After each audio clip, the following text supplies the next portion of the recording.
Hey, this is Seth with Electrek, and today we're going to take a look at the VW Volkswagen ID.4. Volkswagen gave us a 36-hour first drive review. Unfortunately, it snowed a lot during that time period, and the snow is just starting to melt now. This is a rear-wheel drive first edition, so it doesn't have great traction. We had some trouble getting up the snow-covered hills with the rear-wheel drive. Fortunately, Volkswagen is coming out with a all-wheel drive version, which will actually be made in Chattanooga, Tennessee, in the, I think, late summer. It'll be announced, or it'll be rolling out. It's already been announced. So let's take a look. One thing I do like about this car, some of the neat little tricks that it has. For instance, if you want to open the trunk, you got to make sure it's unlocked. But if it's unlocked, you just kick it. Like so. And there you go. Pretty big trunk room, similar size to a Mustang Mach-E or a Model Y Tesla. And pretty much all the gas cars on this range. It's got a fake floor, so you can hide some goodies down there, maybe your laptop or something. And then below that, it's got some room for what is a level 2 charger in here and a tire repair kit. So you also see the doorway through. So if you want to throw a snowboard or some skis back there, that's certainly appreciated.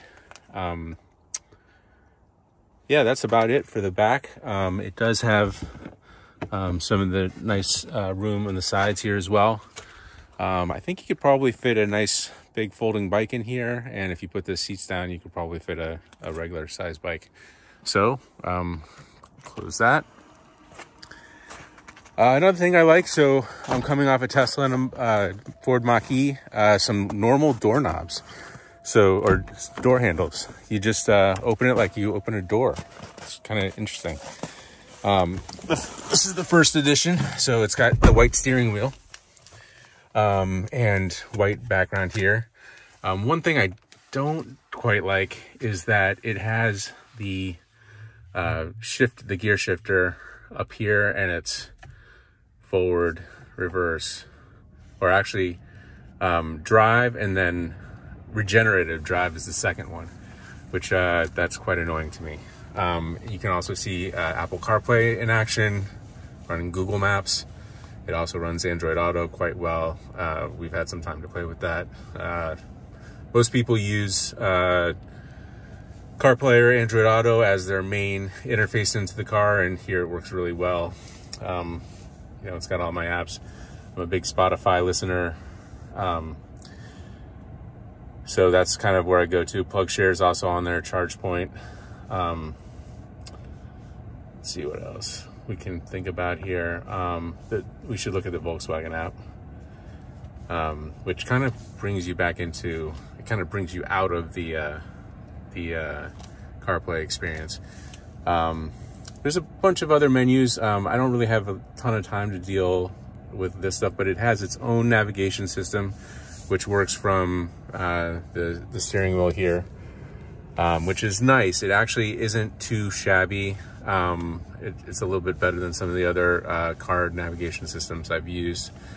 This OS in particular is going to see a big update before these hit the road. So they're going to be updated via USB probably by Volkswagen, and then that update should be able to take over-the-air updates. So in the future, Volkswagen says it's going to have plug-in charge available, for instance, or some other center stack kind of stuff. We're going to see that over the air. So Volkswagen also has a nice speedometer here. It also shows you turn by turn on this screen, which I think is really nice. With Tesla and the Mach-E, you have the big thing right here, and this is kind of both. For when you're driving, you're kind of looking here. When you are kind of looking for navigation or for entertainment or infotainment, you're looking there. One thing that's going to be annoying for a few people is that where you'd normally find the gear shift stock, you've got windshield wiper stuff. Obviously, if you look around, you're like, okay, down here, there's no gears. It must be this thing. And of course it's not, it's this thing right here. So I guess you have some security by obscurity there. On the other side, stock, you have lights. I do like Volkswagen's placement of force touch buttons here. So you're driving on the road, you want to hear bigger volume or change station or change view. And then on the left side, you have all of your traffic aware cruise control and lane keep stuff, which works pretty well. There are some nuances there. We'll take a more in-depth look in the longer review. Down here, you've got two cup holders, different sizes. Got some room down here to kind of hide. Let's see if you can see that. You got some room to put like a purse or maybe even a small computer or tablet. Another nice thing is I'm told that these USB-C ports can handle 4.5 watts each. So that's going to be enough power to power a tablet or even keep your laptop running. It might not charge your laptop, but you can kind of run your laptop off of that. Then there's two more in the rear. So that's 4 altogether. They're all USB-C. If you have USB-A stuff, you might want to get some adapters for getting this. So let's take a look around the rest of the car. Pretty typical stuff. So I will say, look, I just, I own the Model Y there. I was just in a Mustang Mach-E. I kind of like the return to normalcy here. It does have a cool CarPlay display. It does have some really cool features on the steering wheel here. It's a pretty nice setup, but it's, the door feels normal. Like you don't have to guess what is the door handle. It's this to open the door.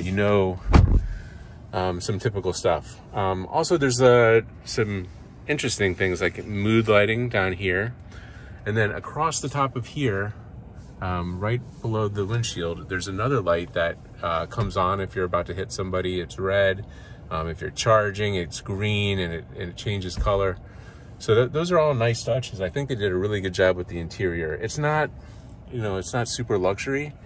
These are not like high-grade plastics, or I guess you would want something better than that in a luxury car, but it does feel solid. Like all around, the door closes solid. Everything's pretty solid.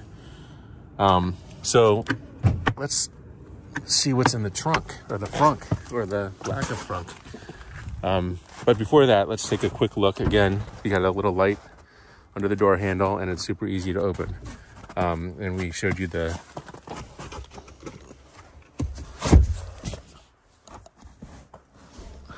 so here's a quick look at the space you got in the back. Kids love it. Plenty of room. I would say pretty easy for adults. Take a look at myself here. I'm 6 foot. My knees we got a couple inches, and I've got about, I would say, 4 inches to my head.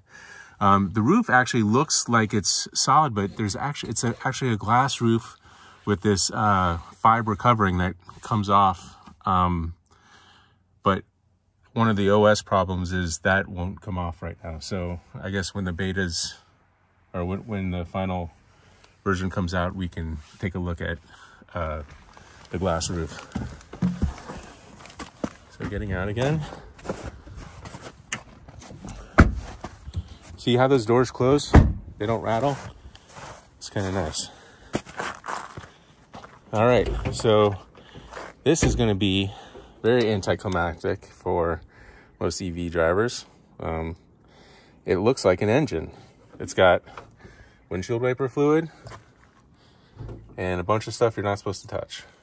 So, I don't see any maybe down there I see some orange wires, but I don't see a lot of high voltage lines here.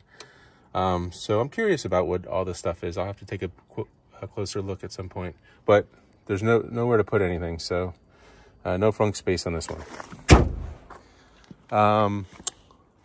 What else can I tell you? So we've taken a few drives before the snowstorm and after.